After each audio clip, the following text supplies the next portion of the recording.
Hello friends, hello sir. I think everybody will be fine. Yes, आज sir. की class बहुत important है जी, sir. क्योंकि आपका अक्सर यही एक जो है कंप्लेंट रहती है, सर डर लगता है। तो मेरे ख्याल से आज के सेशन में आप ये महसूस करोगे कि आपको पहले जैसा डर अब नहीं लगता, क्योंकि मैं अक्सर बोलता हूँ आपको भगाना है इंग्लिश का डर तो फॉलो मेजर सर। ठीक है, तो चलिए अब हम आज की क्लास में आपको ये बताने वाले हैं कि रूटीन में आप लोग अक्सर ऐसे सेंटेंसेस बोलते हैं जिसमें सिर्फ आपका एक आइडिया होता है, जैसे वह जा रहा होगा, मेरा इंजीनियर पहुंच गया होगा, वह खा रही होगी, वह लिख रहा होगा, वह अंग्रेजी बोल रही होगी, वह क्रिकेट खेल रहा होगा। आपको श्योरिटी नहीं है, आप चीजों के बारे में श्योर नहीं है। अक्सर आपके दिमाग में एक चीज बैठी हुई है, अब ये गलत पढ़ते हैं, पीछे रहा आ गया तो इसका मतलब वो सिर्फ कंटिन्यू सेंटेंस है।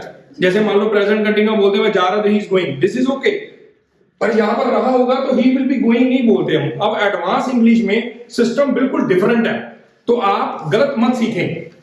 ठीक है, मैं आपको 7 दिन में 7 साल जितनी इंग्लिश सिखा सकता हूं, पर आपको फॉलो करना पड़ेगा सिस्टम को। अब गलत सीखते हैं या गलत बोलते हैं क्योंकि स्पीकिंग चाहिए। बेसिकली व्हाट एवरीबॉडी नीड्स, हमारी जरूरत क्या है। एक देहात में रहने वाली लड़की भी जो है वो अच्छी इंग्लिश बोल लेती है, जबकि एक सिटी के अंदर कॉन्वेंट से पढ़ा हुआ बच्चा, कई बार सिटी से बच्चा पढ़ा हुआ बच्चा बोल नहीं पाता। कॉन्फिडेंस, ठीक है, बी कॉन्फिडेंस, ठीक है ना, लाइक अगर आप कॉन्फिडेंट हैं, बी कॉन्फिडेंट, एंड अगर आप कॉन्फिडेंट हैं तो आप कुछ भी बोल पाते हैं। तो यहां पर जो आज मैं आपको सिखा रहा हूं, इसमें आपने सिर्फ इतना सीखना है कि जब आपको किसी सेंटेंस के पीछे रहा होगा, रहे होंगे, रही होगी, इस तरह से नजर आ गया, कुछ भी नजर आ गया जीवन में नजर आ गया, आप ट्रांसलेशन तो नहीं करेंगे, आपको तो ऑन द स्पॉट बोलना होता है। ठीक है, लेकिन आपको सिस्टम को तो समझना पड़ेगा ना कि इस तरह के सेंटेंस आप रोज हजारों बोलते हैं। ठीक है, जैसे ये देखिए, मैं घर जा रहा होगा, मैं अभी सो रहा होगा, मैं लोग अयोध्या आ रहे होंगे। अब मतलब कहना क्या चाहता हूं, कहना मैं सिर्फ इतना चाहता हूं कि पास्ट आपको जो है, जब आपको ये प्रोबेबिलिटी हो 50-50 किसी चीज की, बहुत सारे सेंटेंसेस आप देखेंगे मॉडल फॉर्म में आप माइट से भी बनाते हैं, मे से भी बनाते हैं, मैं उस डिटेल में नहीं जाऊंगा। आपको अपनी जो फ्लुएंसी है उसको कैसे इंप्रूव करना है, ऐसे सेंटेंसेस को बोलना कैसे है, ये चीज आपने समझनी है। तो एक सिंपल सा फंडामेंटल है, सब्जेक्ट तो हर जगह आपको दिखेगा ही, क्योंकि जब तक करता ही नहीं है तो फिर क्रिया कहां होगी, एक्शन कहां होगा, करने वाला तो चाहिए ना। ठीक है, तो सब्जेक्ट के साथ आप यूज करते हैं वुड बी, और छोटे छोटे सेंटेंसेस घर पे भी प्रैक्टिस करना, बोर्ड का भी पिक्चर क्लिक कर लीजिए, हम साथ साथ में पढ़ेंगे। हिंदी यहां लिखी हुई है आपके सामने, लेकिन हमारा काम सिर्फ आपको फ्लुएंट बनाना है, आपका कॉन्फिडेंस पैदा करना है, और आपको बहुत अच्छे तरीके से जब आपको मार्केट में जरूरत पड़े, अपने प्लेस वर्क पे जरूरत पड़े, ठीक है, आपको किसी प्लेटफॉर्म पे जरूरत पड़े, स्पीच देते समय जरूरत पड़े, तो आप इन चीजों को यूज कर सकें। क्योंकि ये सेंटेंसेस वहां नहीं दिखेंगे, आपको एक सिस्टम आपके हाथ में लग जाना चाहिए। तो सिस्टम है कि वुड बी के साथ जहां चीजों की एक्सपेक्टेशन है, हो रहा होगा, मैं मतलब आप यहां बैठे हैं, आप बोले जम्मू में बारिश हो रही होगी, देखी नहीं है, सिर्फ सोच रहे हैं। ठीक है, जम्मू में बारिश हो रही होगी, इस समय धोनी मेरे को लगता है 100 पर पहुंच गया होगा, टीवी आपका बंद है, और आपने क्रिकेट जब उसको मैच देखना छोड़ा था, ठीक है, तो तब वो 70 पे खेल रहा था, तो रहा होगा, मेरे क्या लगता है कि धोनी 100 पर खेल रहा होगा। ठीक है, तो मैं हमेशा बोलता हूं कि मैं सिखा रहा हूं आपको प्रैक्टिकल इंग्लिश। मैं जगह जगह आप देखेंगे मेरे यूट्यूब चैनल के ऊपर जाकर, जब आप लिखेंगे knowledge hub English classes by Major sir, तो आप देखेंगे मैं कहीं गोवर्धन में आपको सिखा रहा हूँ, कहीं मैं आपको जाकर किसी शॉप में जो है कुंभ के मेले में सिखा रहा हूं, कहीं मैं किसी गार्डन के अंदर सिखा रहा हूं, कभी मैं साइकिल। क्यों?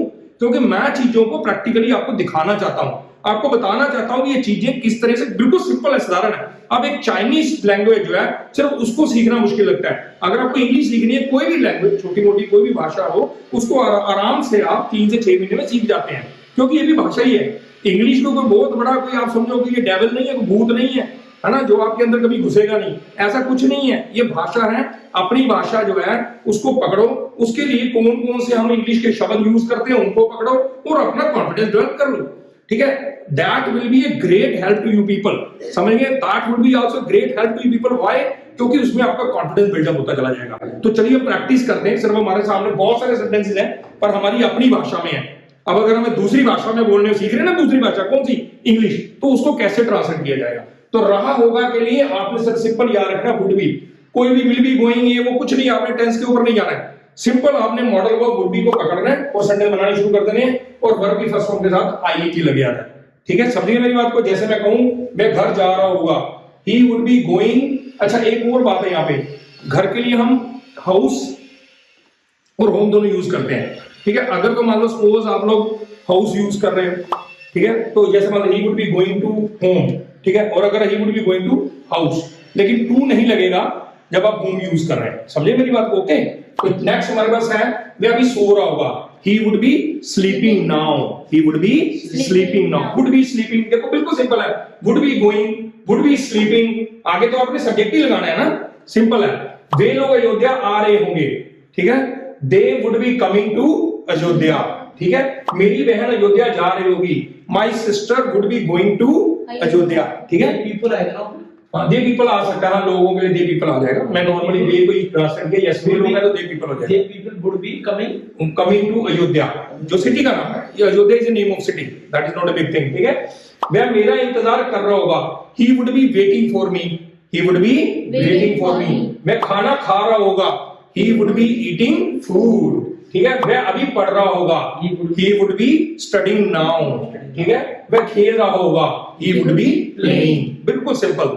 आप बनाओ ऐसे और हजारों सेंटेंस। तो आपकी प्रैक्टिस के लिए मैं देता हूं आपको 2 सेंटेंस, ठीक है। वह नाश्ता कर रहा होगा, कमेंट बॉक्स में जरूर लिखिएगा जाके, ठीक है। अगर आप सही लिखेंगे तो मैं उसको आगे से आंसर भी करूंगा। वह नाश्ता कर रहा होगा, वे नहा रहे होंगे, वे नहा रहे होंगे। तो अगर आपको और ऐसी इंफॉर्मेशन लेनी हो और आप ये भी चाहते हैं कि ये इंफॉर्मेशन गांव-गांव में बैठे हर विद्यार्थी तक पहुंचे, तो आप इस वीडियो को लाइक, सब्सक्राइब और शेयर करना मत भूलें, ठीक है। लाइक, सब्सक्राइब एंड शेयर, ठीक है। डराना है, भगाना है अंग्रेजी का डर, तो फॉलो मेजर से। Thank you.